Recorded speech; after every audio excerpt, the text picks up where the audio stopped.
Club of Portland's Friday Forum. City Club is where civic-minded people come together to make Portland and Oregon a better place for everyone to live, work, and play. I'm Greg McPherson, President-elect of City Club.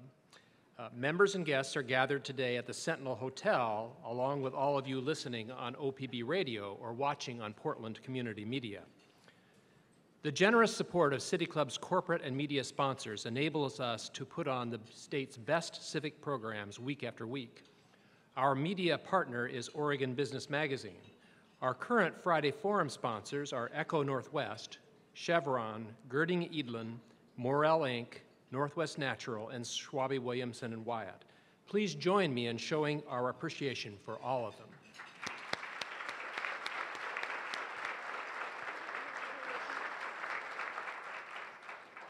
We are pleased to welcome back Civic Scholars from David Douglas High School. The Civic Scholars Program is City Club's initiative to expand opportunities for high school students to more deeply engage in public issues, bringing civic education out of the classroom and into the community. I invite our Civic Scholars to stand. Welcome to Friday Forum.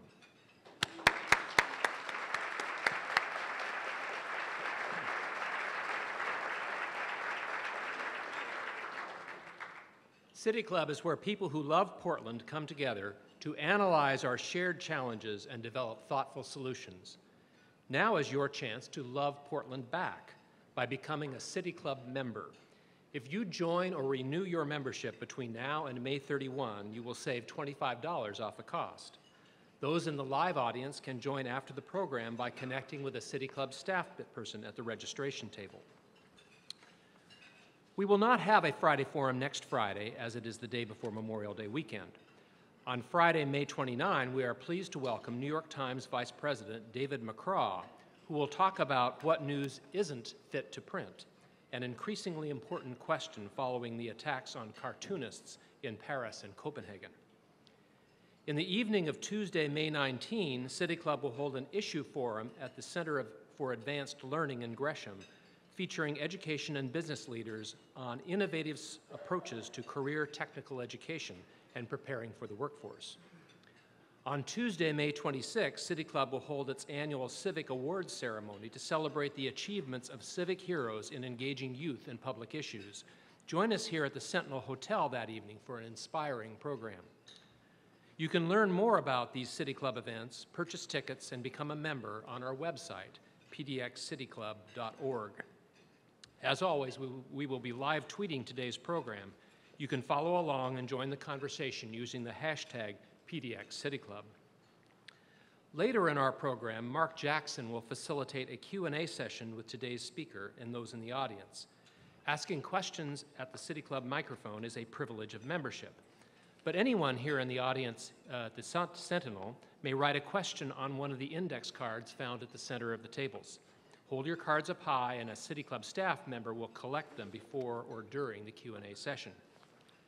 And now for today's program. The state of Black Oregon tells the story of Black Oregonians through their childhood and youth, their adulthood and community, using data analysis and storytelling. Published recently by the Urban League of Portland, the report is the result of a 2-year research project to take an updated look at how Black Oregonians are doing in schools, in jobs, and in urban and rural communities throughout the state. Among the findings are that the disparities highlighted 5 years ago in the first State of Black Oregon report on employment, poor health, lower educational achievement, housing instability, and wealth disparity have persisted or gotten worse. Our speaker, Nakenge Harmon Johnson, was recently installed as Chief Executive Officer of the Urban League of Portland and is the first in that role who is a native of Oregon. Raised in Northeast Portland and Salem, she has a bachelor's degree from Florida A&M University and a law degree from Howard University. Ms. Harmon Johnson has extensive experience in government that includes serving as spokesperson for 2 U.S. senators, the Obama White House, and former Governor Kitzhaber.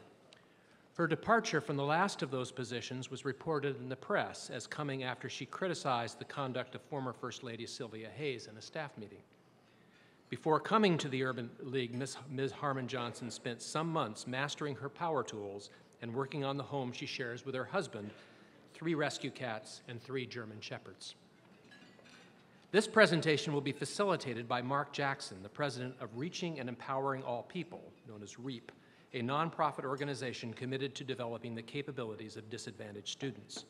First, Nikangi Harmon Johnson will deliver the State of Black Oregon, and then she and Mark Jackson will have a conversation before we go to the Q&A with the audience.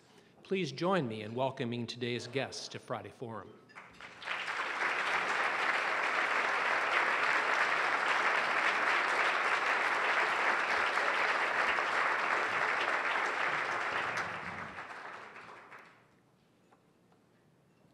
Good afternoon.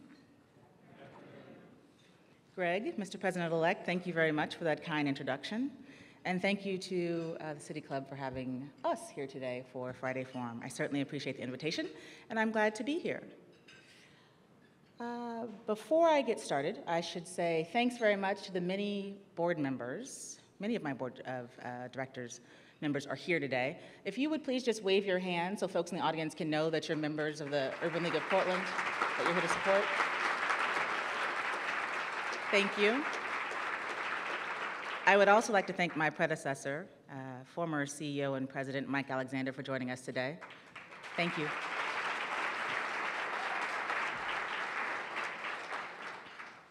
Also with us in the audience, my surprise guest is my daddy.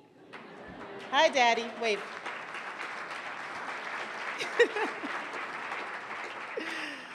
It's one of the benefits of coming back home. Your parents actually get to come out and support you in person.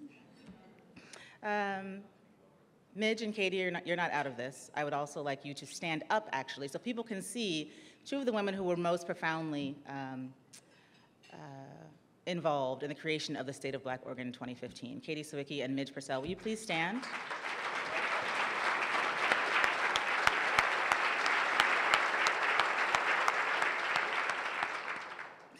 Okay. For those of you who have yet to lay your hands on a copy of the State of Black Oregon 2015, because we sold out pretty darn quickly. After I think the second day, all the hard copies were gone. But you can go online at ulpdx.org/SOBO to download a copy, or you can just read it online if you don't want to download the whole document. It's almost 200 pages long, and I can assure you that unlike many academic reports, this one is actually very good. It's beautiful. So there are many images that are original for the purposes of this report, but also the diagrams that help capture the data are easy to understand. So don't feel as if though because you're not an academician or you're an expert in some field that we discuss in this report, don't feel that it's unapproachable to you. It's not. I think that you will find it interesting even if you're sort of a casual observer of civic life in our city. So when the State of Black Oregon was published in 2009, it exposed racial inequities in every key social and economic area. There were lots of shocking facts and figures about how African Americans were doing in our state. People were appalled to understand the food insecurity that faced families. People were shocked to see how poorly some African American children do in our public school system. Shocked and dismayed and displeased again and again and again as they went through the many pages of data and information that was captured in the State of Black Oregon 2009. Well, the way that we looked at the information for that report was in silos. We looked at education, and we looked at healthcare. We looked at issues related to the criminal justice system, all in their disparate areas. But what we found as a community and as an urban league, as we began to work on this report, and it's so fun to say we, I'm so happy to be the president of the Urban League of Portland.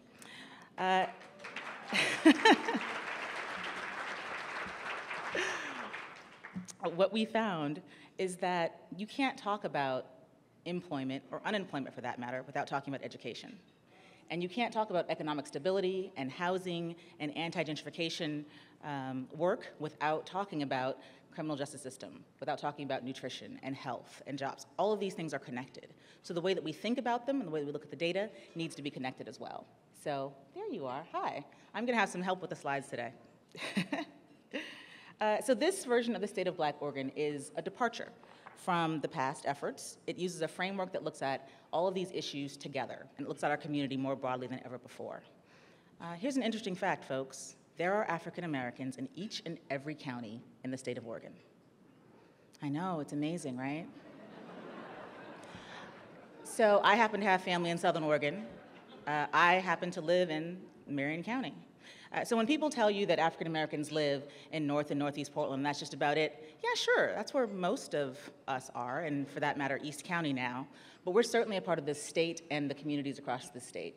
And it's an important fact, because when we don't talk about the realities of our numbers, when we don't talk about the reality of the variety of experiences that African Americans have in our state, we do ourselves a disservice. It's not possible to provide the kind of services, the kind of education, the kind of educational opportunities that we need to offer for Oregonians unless we really look at where they live, where they work. So for this report, it's a statewide look at all of the ways in which Black Oregonians live and thrive, or seek to thrive, that we need to sort of work on to provide them more opportunity to do so. We spoke to Black folks across the state. Katie and company hopped in the car and they went all across the state to talk directly to people, not merely just to guess at what life might be like for a Black Oregonian in Pendleton. They actually went there and were able to talk to people to really capture their own experiences. And if you decide to look through this report, or if you're listening closely today, you'll notice that there are many stories that come from people who are far beyond Portland that are relevant to the discussion that Mark and I are going to have. In this version of the report, what makes it different from 2009 is that we lifted up the voices of elders. We lift up the voices of LGBTQ, am I gonna get that out? Of LGBTQ African Americans as well. And we know they're a part of our community, but data related to their lives had not previously been captured in our report, or for that matter, much of anywhere else. And so we thought it was important to highlight those members of our community as well. But unfortunately, for many communities, sufficient data doesn't exist. So that's when we knew it was important to grab onto some storytelling elements. And if you look at the report, you will notice that there are case studies throughout, but there are also stories from Oregonians that tell their version of what it's like to be Black in Oregon. So there's something that I hope you take away from our conversation today. After you've looked at some more of this data, I don't want you to merely be shocked. I don't want you to be amazed. Don't be saddened by the condition of African Americans in Oregon. What I want you to do is to be activated. There's work to be done, and it's work that our elected officials should be doing. It's work that members of our business community should be doing. We already know that there are members of the community who are active and involved in trying to make things better for all of us. And it's certainly work that the Urban League and other community-based organizations do. What we're asking, by way of this report, and frankly for all those folks within the sound of my voice, we're asking that you become a part of what's right about Oregon. We're asking that you think about our community as it really is, not as the Portlandia version, not as the hipster version. No offense to hipsters, some of my best friends are hipsters. No, not really, it's not true. But they're nice people. But our city and our state is certainly more than what's been portrayed of late. People talk about Portland as the whitest city in the country. And okay, we know what the data looks like from the census. But if we think of ourselves that way, it means that we miss a huge opportunity to really live and breathe the fullness of who we are. I grew up here a long time ago, and I am forgetting to ask you to flip through my slides, but you're doing a fine job. Thank you. I grew up in this town when African Americans were much more a part of civic life. I grew up with an African American police chief. Our state treasurer was an African American man. I was represented in our legislature by an African American woman, on our county commission, the man who ran our parks, my superintendent of schools. In places throughout our community, there were African Americans who were a vibrant part of the work and the play that we do. I have come home these years later to find that, my goodness, it's hard to find us involved hardly anywhere at all on those levels. And the only way to change that is if we know that we can, and if we believe it's important. We had the great pleasure of talking to a group of students, the civic scholars, earlier, and one was kind enough to ask, so, what can we do to make things better? My answer, the first thing we can do is to know that we can make things better.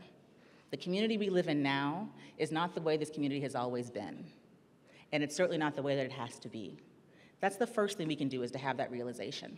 The second thing is to not buy into the myth of the endangered African American or the dangerous African American? You heard those two things, right? The endangered African American or the dangerous African American. Let's not buy into those two myths.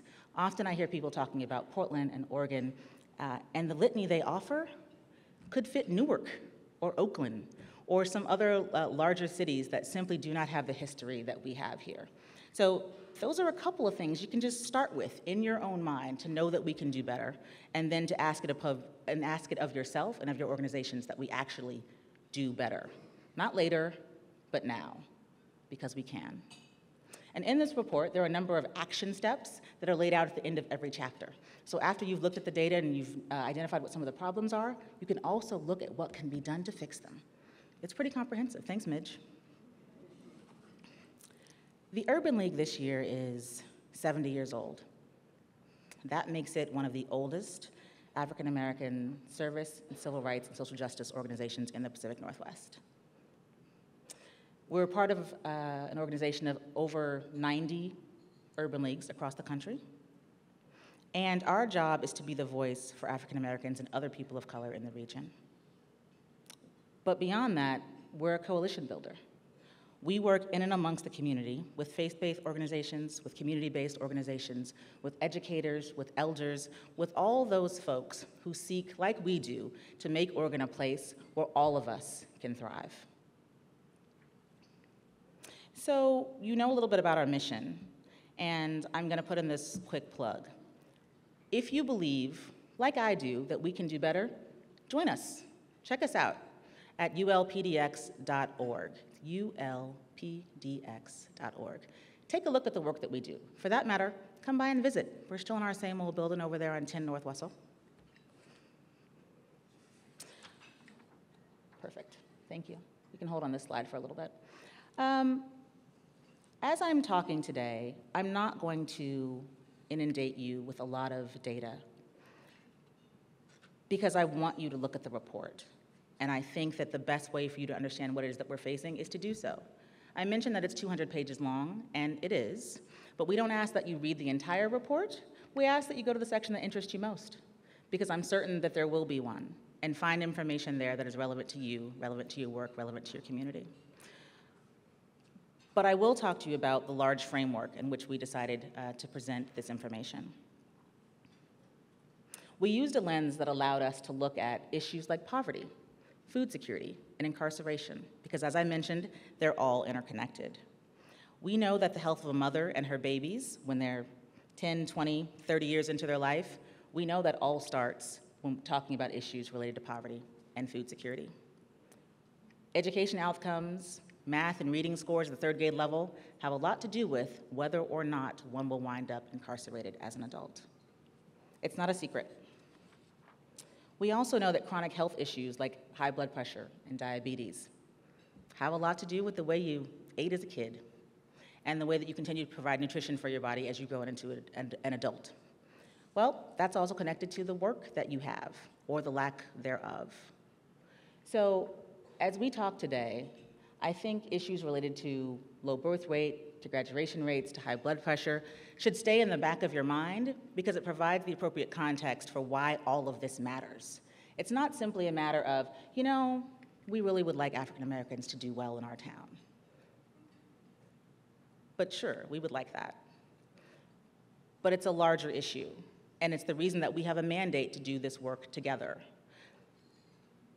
If we don't take care of all Oregonians and make sure that we have opportunities for all, then we wind up paying for folks to be incarcerated. We wind up paying for folks who can no longer work because they have chronic health issues. So really think selfishly. It's for your own good that we accomplish the goals that are set forth in this report, because one way or another, we're going to pay for them.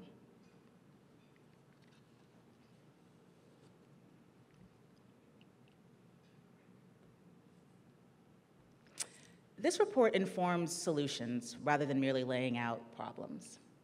We talk about a first 1,000 days agenda that focuses on strengthening the health of African American women and thereby children and families.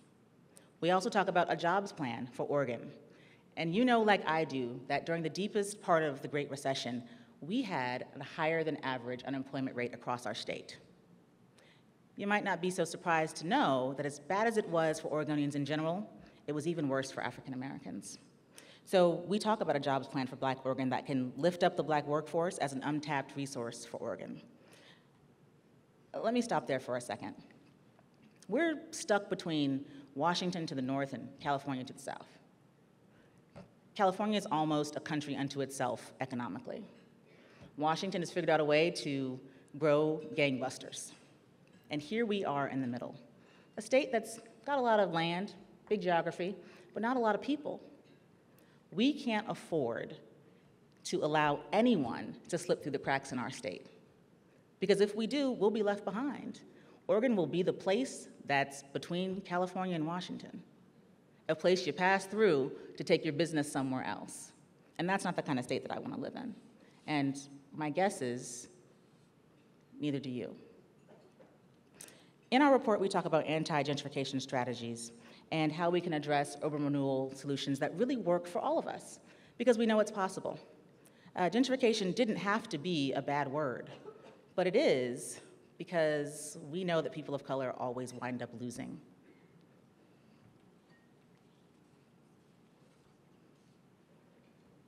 If you explore the report with me, you will find that it discusses a growing gap in wealth between families. And for me, this is an interesting statistic because in the state of Black Oregon, we looked at the progress or the lack thereof in key areas such as medium household wealth. Well, we talked about what the unemployment rate has been like in our state. So for a long time there, many folks weren't doing well.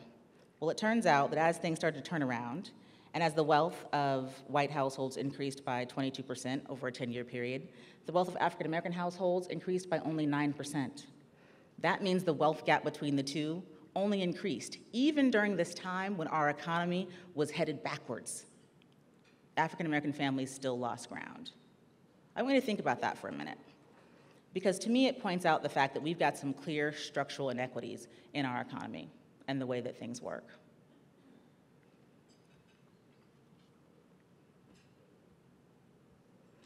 It's shocking, but in our great city of Portland, we like to think of ourselves as being very different from people in other parts of the state. And that's not true here at the City Club, because I know you think more broadly than just Portland, quite frankly. And I appreciate that. But one of the things I want to share with you is that while unemployment across the state for African Americans was high, it's even higher in our great city of Portland, the place where things are supposed to be better. And we know that the economy in our town is growing by leaps and bounds. Heck, we've got the Silicon Forest right here. But the benefits of it are passing African Americans by.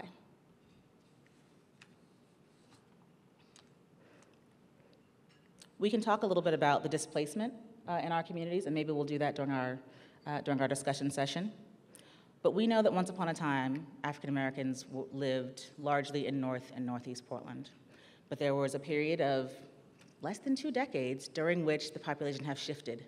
So when I moved back home with my husband, who was a New Yorker, born and raised, and he says, "Oh, take me to the places where you used to hang out.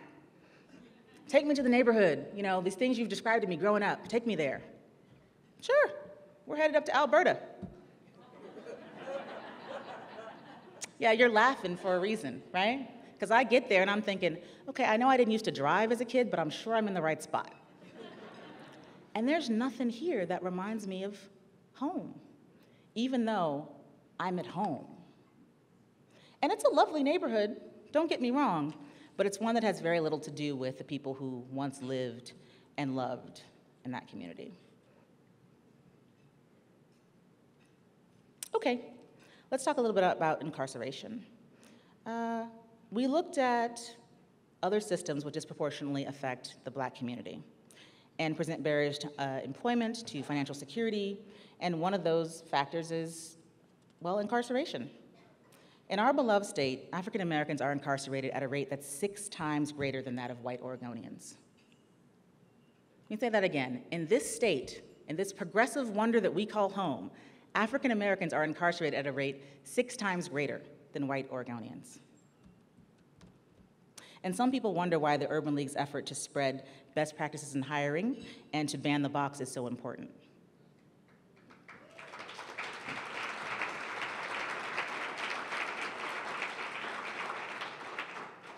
If you think about that statistic, perhaps you'll join us in encouraging our legislators to pass Ban the Box statewide. Perhaps you'll join us in encouraging our city council to move on Ban the Box. But beyond that, perhaps those of you who are in positions to determine how hiring is done in your organizations will join us in following best practices that mean that people aren't having to check a box in an application that will immediately disqualify them. You know, in places like Virginia, in Georgia, in those progressive bastions, they figured out how to do it. I think we can do it too, folks, without bringing our economy asunder.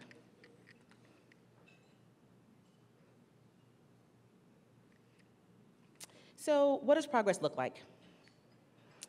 Right now, we know that African Americans, the rate of home ownership is low. It's almost the inverse that it is for white Oregonians. We'd like to see some progress on that metric. The State of Black Oregon begins to outline in detail some of the targeted interventions that we need to do to make that a possibility in our state.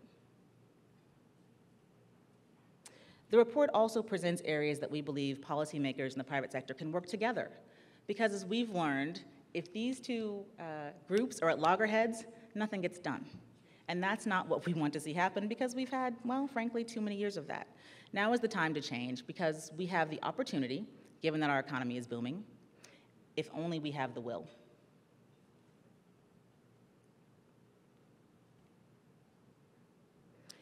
I mentioned earlier that there's a jobs plan for Black Oregon, and it's about creating a diverse workforce for the 20th century.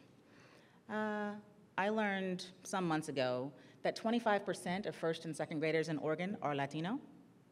Did you know that? Not just in Portland, in our state.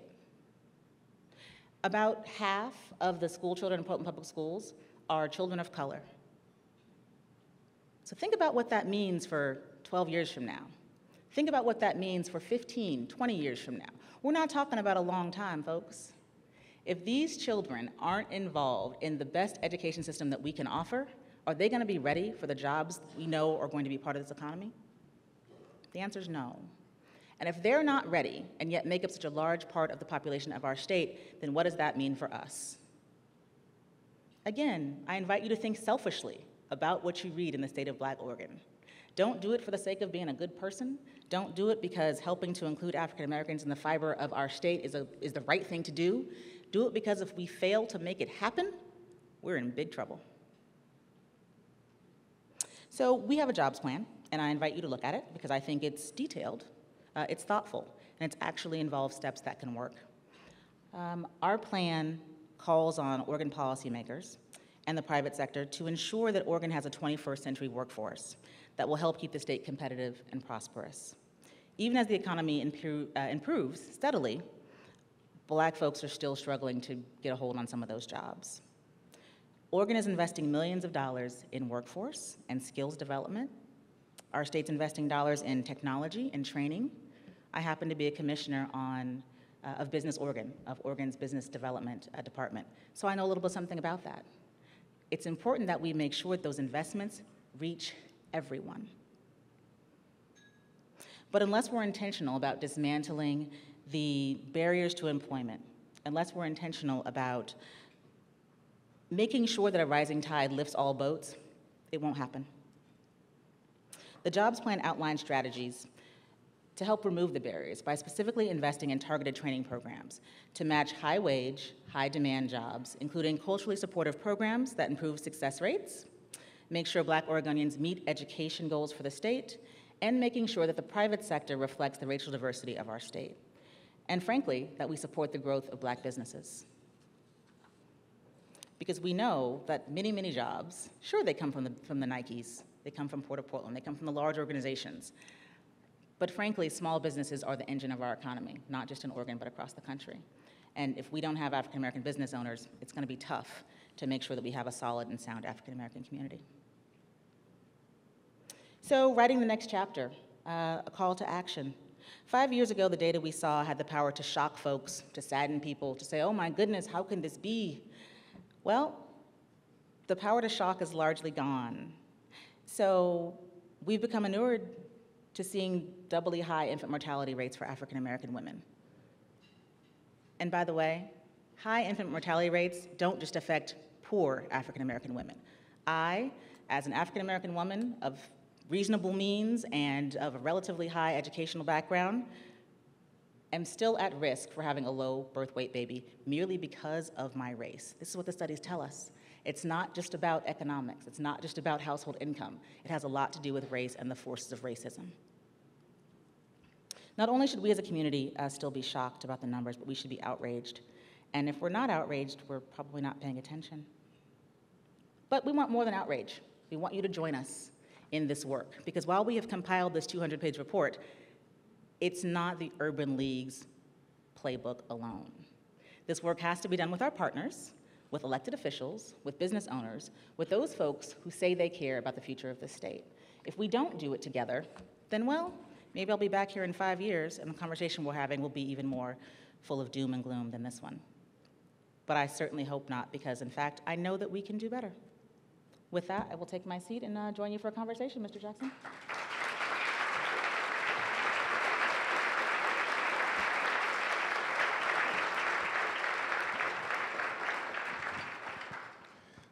Thank you. I'm going to address our guest as President Harmon Johnson. I think it speaks to the weight of the conversation today and provides a stronger context, so please oblige me. And My father appreciates that, so thank you. I think what's important that we capture today from your presentation, also from the publication, as we talk about data, I think it's important we understand behind the data are stories, their individual experiences. With that context, how does this publication really will help the audience become more educated about the deep issues confronting the Black community statewide, and how will this publication be most useful to those in this audience? That's great. So many of the folks who are in the room, and I'm guessing many of the folks listening on the radio, know a little something about the issues that I've discussed a few minutes ago. That's why you're listening, because you care about these issues. But you would, in fact, like to know what more can I do? That's what you're asking, yes. Right? You can re-engage, and I know it's exhausting. I do. I mentioned that my father's in the audience, so I've seen a generation of folks do this work. But I'm asking you to re-engage, to refortify yourselves for the work ahead. But beyond that, I've got a call for folks like me. And I've come home to find that there are many people with whom I went to school, of my age and of my generation, who are prepared to do this work. We have the training, we have the skills, we've had the role models because we've seen it done for years and years. It's our time to get busy.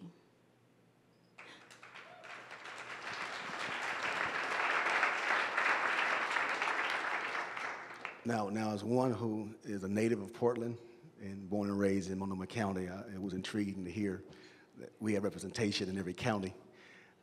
How will this publication really address the urban-rural divide that's statewide, and really kind of mobilizing policy leaders, elected officials to really kind of raise more awareness of the challenges in rural areas and push some policies forward that also bring resources as well? So here's what's great about the State of Black Oregon 2015. The problems we identify related to low birth weight, problems we identify related to high unemployment, poor educational outcomes, they are focused on African Americans in this report, but you will find that they are similarly true of white Oregonians in some of our rural counties. So we find ourselves with an opportunity to work together. We find ourselves at a moment when our legislators, when our lawmakers, when our chambers of commerce can actually find some things to agree upon. Because frankly, while there may not be a whole lot of similarities between a young mother in North Portland and a young mother in Umatilla County, on the face of things, when you look deeper at the data, you'll find that there are many similarities. And some of the barriers that are standing in front of them are quite similar. That means the things that we recommend in terms of action items, the things that we need to work on a policy level to change, won't just help African Americans. They will help all Oregonians, especially those in rural communities throughout our state. I think that's one of the greatest gifts, frankly, that the Urban League of Portland can offer through this report, is that it shines a light not only on the issues that confront us, but on the issues that confront many, many forgotten Oregonians, folks who don't live in Portland, folks who don't summer in Bend, people who don't lobby in Salem, those folks who don't have a voice because they don't have enough money to afford a lobbyist. This report calls it out. So when you look at it, think beyond facial evidence. Think beyond what's right in front of you. Go past your assumptions. And if you do that, that can help us blow through this urban-rural divide. And I say that as a girl who was raised in this town, but also in South Salem. I say that as an aunt to a girl who lives in Ashland, Oregon.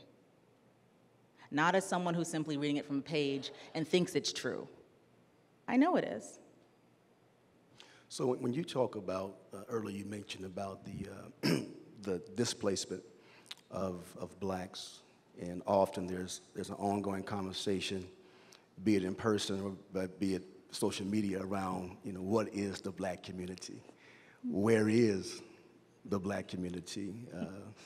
The G word, gentrification, you talked about it earlier, and anti-strategies outlined in this publication.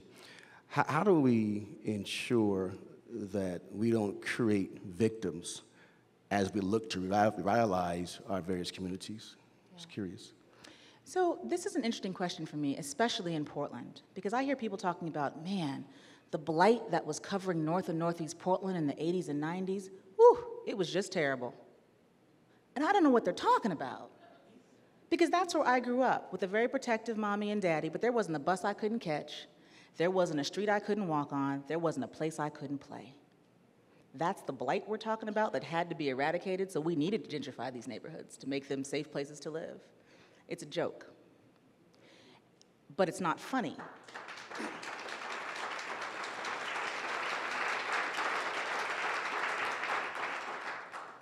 Now, that's not to say it was all cookies and cream and everyone was living well in fancy houses and all the rest of that.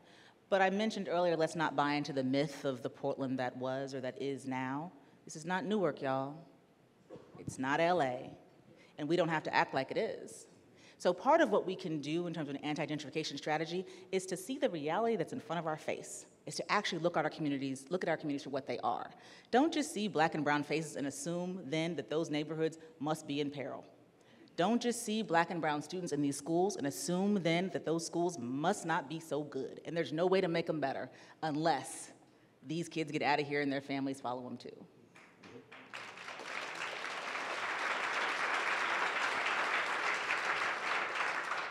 You mentioned the children, and what's dear to my heart is education of our children, and we see the alarming pipeline from school to prison, and we see a lot of our black boys in prison. How can this publication help address the issue of the school to prison pipeline to ensure our kids are not receiving resources behind bars, but resources in the classroom? Absolutely. So, when I hear discussions about education in our state, I'm flummoxed, because I mentioned earlier that I had a black superintendent when I was a Portland Public School student who was ostensibly an expert in education. I had African-American principal, I had an African-American woman as a science teacher. I could go on, but I will just simply say that I had more teachers of color who were Asian, Latino, African-American, Native American for that matter, than did my husband, who was a born and raised New Yorker. And that happened here in this town, in a place where for some reason we can't figure out how to educate black and brown kids now. And I don't understand it. But I mention that because there are some experts in education who are left out of the conversation. So Greg mentioned that I worked for the former Governor Kitzhaber for a short time. And one of the observations I made while we were discussing education, because 40-40-20 is important, and it was certainly a key goal for Governor Kitzhaber to move the dial on third grade reading and other issues that we know have to happen if our kids are going to do well. I'd be in these conversations as the non-education expert and find that I was very often the only person of color. maybe there'd be one other. And I'm looking to my left and I'm looking to my right and I'm thinking, where are the folks who were educating me? Because I know they're still here, but they're left out of the conversation. And I see Joyce Harris nodding her head. I'm so glad you're here in the room with me, because Joyce is a perfect example of what I'm talking about. So part of it is about making sure that we actually include people and don't just assume that we know what's best for them. We've got experts who know how to do this work, so let's be a little more encouraging and a little more inviting. Another part of it, addressing more deeply in terms of the school-to-prison pipeline, has to do with surrounding our young people with services. My father, Dr. Maurice Harmon, used to be a corrections officer. That was his first job in Oregon. And later, he went on to earn his master's degree in social work. He decided that he wanted to catch some of these boys before they became men who he met in the prisons. Eventually, he earned his PhD in mental health therapy. And I think John Wolf is in the room, another MSW. My predecessor, Mike Alexander, is a MSW as well. There are some brothers who know how to do the work that it takes to surround young black boys with the services, with the care, with the attention they need to keep them out of the prison pipeline. We have to understand that they're here and they're ready to do the work and to help give them the resources they need to do it.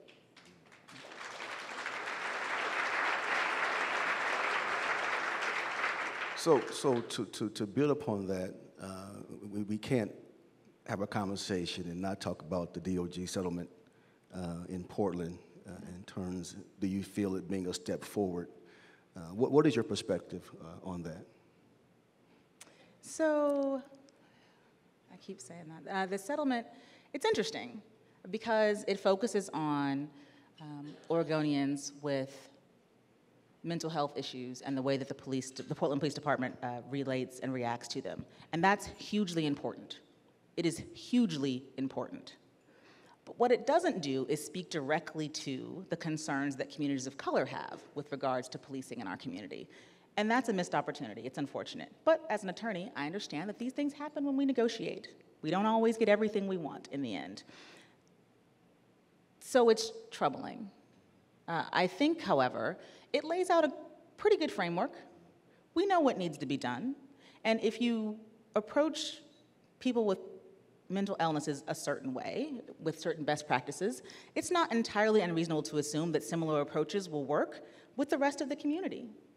If our police department seizes upon the report and the opportunity to improve in that way, through that lens, then I think it's a very good thing. But let's not kid ourselves that it's enough. The National Urban League has laid out a 10-point plan that involves what we can do as a community and what those who police us do in our communities need to do better so that we can get over this hump of criminalizing youth, get over this hump of over-policing in communities, and frankly, get over the hump that often leads to really dangerous and even deadly interactions between African Americans and police. It's a 10-point plan that it's fairly simple when you look at it. If we can get past the idea that we have to always be in opposite corners, we can actually make some change in those areas. So the settlement with DOJ and the city of Portland is great because it's somewhere to start. And it was a really hard-fought road to get there, but it's not nearly enough. Wonderful. Just about out of time with this portion of the program. I want to be able to give you the opportunity on this platform to address the audience from this perspective. There's such rich legacy that has been laid out through the essays, the narratives, the stories in the publication of the State of Black Oregon 2015. Portland has a rich black community, a rich history. As you look across the room, you see just champions. How do we, as a black community, as a Portland community, as a state, continue to ensure that the voice of the black experience remains relevant in all fronts of the society?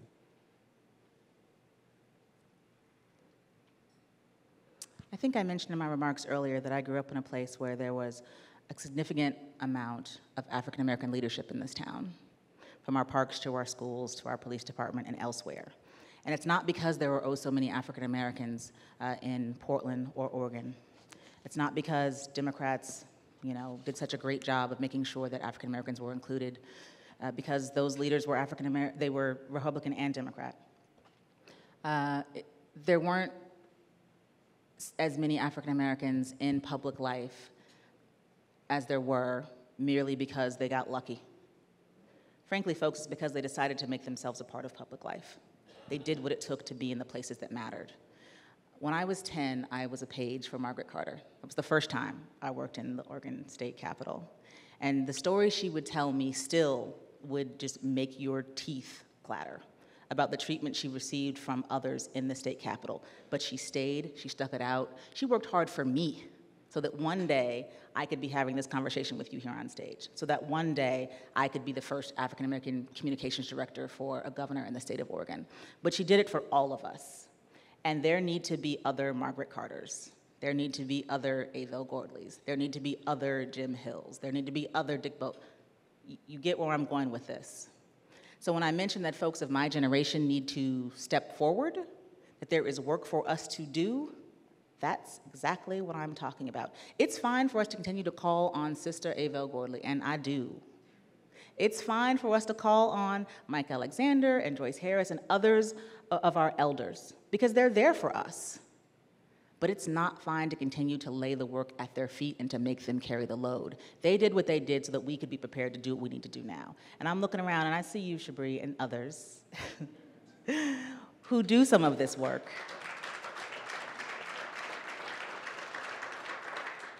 The answer to your question is that we must continue to prepare ourselves, but also know that we're already prepared.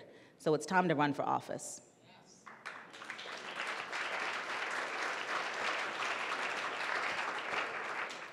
Thank you. Thank you. I have my cue now here, so it's time for to take some questions from the audience. There are index cards on the tables. If you can complete those and hold your hand up with those cards, it'll be great. But we want to make sure you understand that the questions on the mic are for those who are City Club members, and we invite you to become a member today. With that being said, we'll take our first question from one of our civic scholars. Go right ahead. Hi, so my name is Kennedy Bertelson. Like you said, I'm a civic scholar. You said you've started to focus more on both Black LGBT Oregonians and also the youth.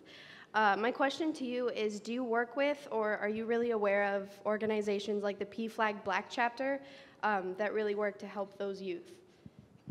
Yes, actually. The Urban League is lucky enough to have a very diverse staff. So I'm going to answer your question a little more broadly as I sort of pose a call to action for some other folks in this room. When I'm saying that the work we need to do involves all of us, and that you should look in your own organizations and find ways to make them more diverse, because if you don't, you can't be sure that you're serving the population that you're supposed to be serving. And that's whether you work at a big corporation that sells us stuff or at a community organization that helps to make us better. That's for all of us. I can say that because the Urban League has a very diverse pool of staff. That includes some folks who are LGBTQ in that community. And it includes parents who have kids who are involved in PFLAG and other things. So the answer to your question is yes. We understand, I think probably better than most, that it's important that we all are part of the conversation, because a community is more than just one thing. Thank you for your question. Next question. Hi, my name is Cameron Gustafson, and I'm a David Douglas civic scholar. I want to know what you think is the most effective way to inform people of their privilege. Oh my goodness. Did I mention that we have a summer youth program at the Urban League? So, I'm very lucky in that I was raised by Maurice and Melly Harmon in this state. And I don't know how they managed to pull it off, but I have come to believe that when people have a problem with me or something about me, that it's their problem and not mine. Right? Now, that's not to say that I'm perfect. I told you, the scholars earlier, I make 8 mistakes a day. I just try to do it quickly enough that I can get on to the next one, right? That's just a part of being human. So when it comes to this issue of privilege, there are times when I see it in others, and sometimes myself. I got a couple. I'm a lawyer, you know. That gives me a couple little privilege points here and there. I think the best way, frankly, is to confront it. When something arises in a space that is simply not okay, call it out. You don't have to act like something is okay when it's not. I don't know who made up that rule, who tries to make us think like we have to help make people feel comfortable even when they're wrong. We don't have to do that. So stop it.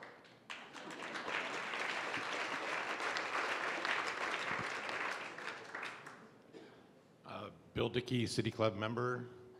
I'm up here today to, well, first of all, as a City Club member, I'd like to say that the room looks very colorful today. It and does. that would be something we'd love to see on an ongoing basis at City Club. And to help make that, because it's our membership drive at City Club, I'm willing to make an offer to new members today.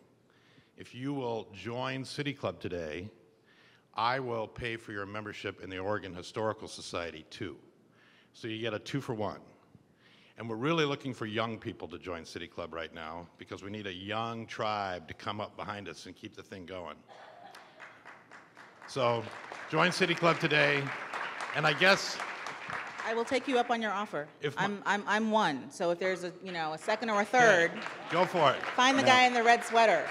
Now, I'm in. you have 30 seconds. My now. You're a question would member. be, why not join City Club today? No good reason. I'll join. Sure, why not? This is fun. Thank you. Hi, my name is Wynn Wakala, City Club member and Executive Director for FAST, which stands for Fight Against Sex Trafficking. As we know, 70% of sex trafficking victims come from foster care homes. And currently, Senator Ron Wyden is proposing legislation that would take the money that's usually, or part of the money that's usually spent on foster care homes and put it towards families so the kids don't end up in foster care homes, so that even they can go stay with relatives and get help. It's trying to prevent them from being in foster care homes. Is Urban League of Portland working with anybody on helping with the sex trafficking and the foster care? What I know is this, in my 5th week as the president and CEO of the Urban League of Portland, no, in all seriousness, is that it's a very serious and important issue. My father was a foster parent for a long time, in part to help keep kids close to their community and offer them the family that they didn't have, for those kids who would never be reunited with their families, mostly young black boys. I know that what you've said is true and it's important. Beyond that, I don't know very much about the issue at all, but I think that we'd be interested in learning more. Thank you. Ted Case, City Club member. As a preface to my question, I'd like to start with a shout out to the memory of Dr. DeNorval Unthank and the connection between our two organizations. Dr. Unthank was a co-founder of the Urban League in Portland in 1945, and 2 years before, in 1943, he became the first black member of the City Club of Portland. He urged City Club to study the state of black Oregon, and he led City Club to do that, the predecessors to your studies. And so there's a long connection between our organizations. So my question to you today is, if you had to choose one public policy change that you would want to advance, if you could only choose one to advance your agenda, what would you choose? Oh my goodness, you're gonna get me in trouble. Got my policy director sitting here. If I had to choose, so first of all, thank you for sharing the information about Dr. Unthank. I did not know that. One of the great things about the Urban League is because we've been around for 70 years, there's all this history that people know about us that I, in fact, am just, some of which I am just learning, including Big Brothers Big Sisters. The program in Portland has some of its roots in the Urban League of Portland. How neat is that? But to answer your question, if I could change one thing, it would relate to education. And I don't know what the one thing would be from that huge pot, but it might be that our universities do a better job of creating African American graduates. Because even when we can manage to get these kids through Portland Public Schools and other school systems, we can manage to get them into at Western Oregon and at the University of Oregon and Oregon State and all these other great universities we have in our state, Willamette, others. We can't seem to manage to get them out the door with degrees in their hands.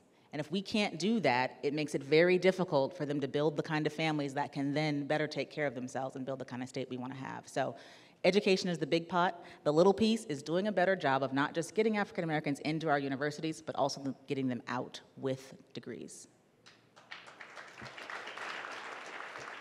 I'm going to take a question here from the index card. It says, I very much appreciate your upbeat attitude. I'd like to hear about some practical solutions. Give an example of how an actual nuts and bolts program you propose PPS implement to improve educational opportunities for young black male students. Sure.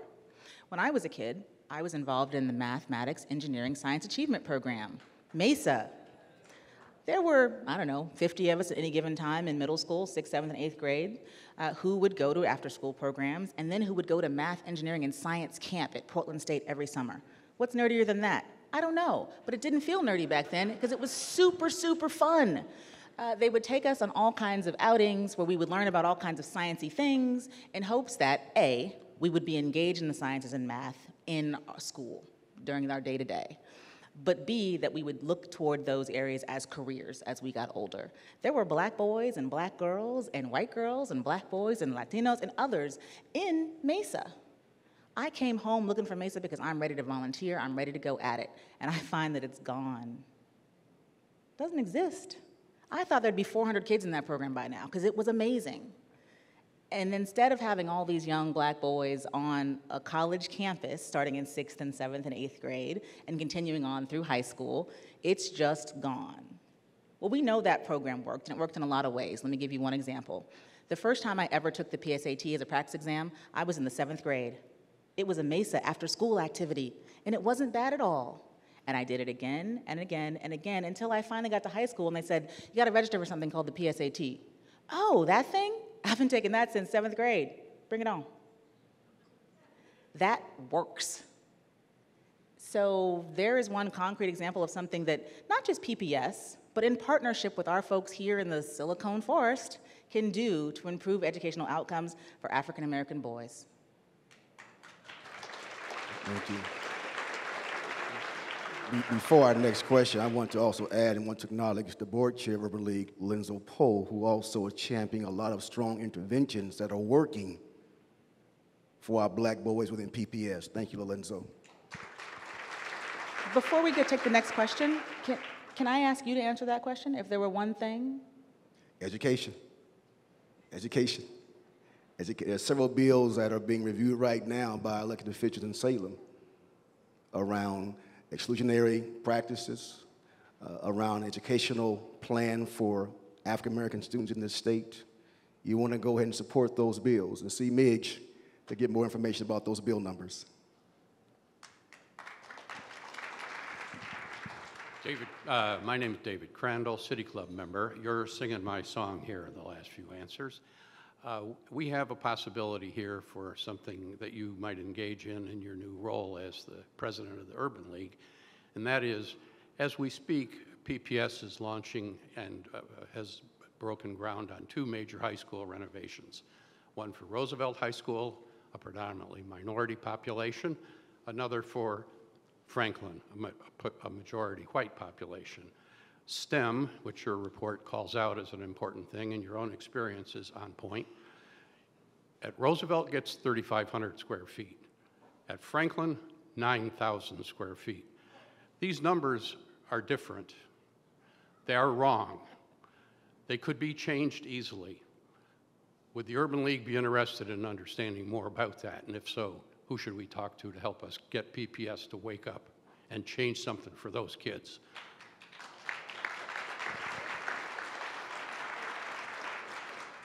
Mr. Crandall, is that right?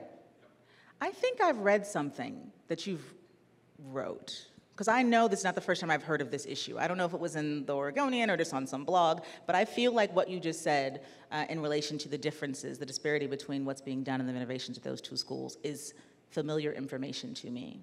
So yes, I would like to learn more, and I think that the information is not entirely unfamiliar with the folks at the Urban League. They're nodding their heads at me, so they're somewhat aware of what you've just said. But the 2 people down here at the Urban League table who waved their hands earlier, Katie and Midge, they're the 2 that you should talk to before we get out of here today. Please. Thank you. Okay, so our last question. Hi, I'm Giselle Hedman. I'm a student at Portland State University. I'm currently working on a program that will be proposed to Portland Public Schools in the next 2 years, an arts literacy early violence prevention program. I've applied for a scholarship, so hopefully I'll be having some research to back my grant proposal. But I have a unique upbringing. I was raised by white parents, adopted 2 here, and I never got to experience that part of Portland that you did. I'm very jealous of that. But I'm 100% dedicated to, sorry, I'm very emotional today, to helping this community. And I just want to know how to empower youth, in particular high schoolers, because I talk to a lot of high schoolers on the bus. And how do I give them agency in their community? How do I give them the power to know that they can change it? What do you say to them? Because they don't feel like they can. They don't feel like they're empowered. And that's what's important, is giving them their agency back, because they're the ones that are going to bring this community to be what we know that it can. But we need to give them that agency. We need to provide them with that opportunity and that knowledge and that ability to know that they can make a change. Thank you for your question. So quickly, because I know we're running out of time, one of the ways you can do it is by what you're doing, which is role modeling. Many of the things that I learned about my ability to matter in my community and to make changes are because I didn't know any differently, because I saw folks who looked just like me doing exactly that, being involved in things that matter in the community. I've always known this community belongs to me as much as anyone else. So demonstrating that to the youth, that's one of the things that we can do. I'm going to put in a quick plug for historically black colleges and universities, because these folks, when they go to colleges, as many great ones as we have in our state, HBCUs, I've attended 2, are a place where I became more of myself, a place where I learned how to work better with folks who look just like me, a place where I learned how to sort of rebuff some of the arrows and slings that were thrown my way as an African-American woman, and that make me stronger and better now that I'm back home. Because I know there are other folks like me. And yeah, okay, I'm special because, my daddy tells me so. But not because I'm the only one like me. So historically black universities certainly have a place in that development, I think, for kids. But there's something else I would suggest. It is help get them engaged in organizations like the Urban League and others, because we're a place that actually helps youth to not just see what they can do, but to do it. We have a legislative action day every year in which youth are an important part. So they are learning that their voice matters. They are learning how to walk the halls of power, what to say, how to do it, and they can do that by themselves long after we're gone. Thank you. Mackenzie Harmon Johnson, President, CEO of the Urban League, thank you so very much for your time. Thank you. Thank all of you for listening. As we close, please join me in offering our sincere thanks to the Urban League, Mackenzie Harmon Johnson, and Mark Jackson. We're adjourned.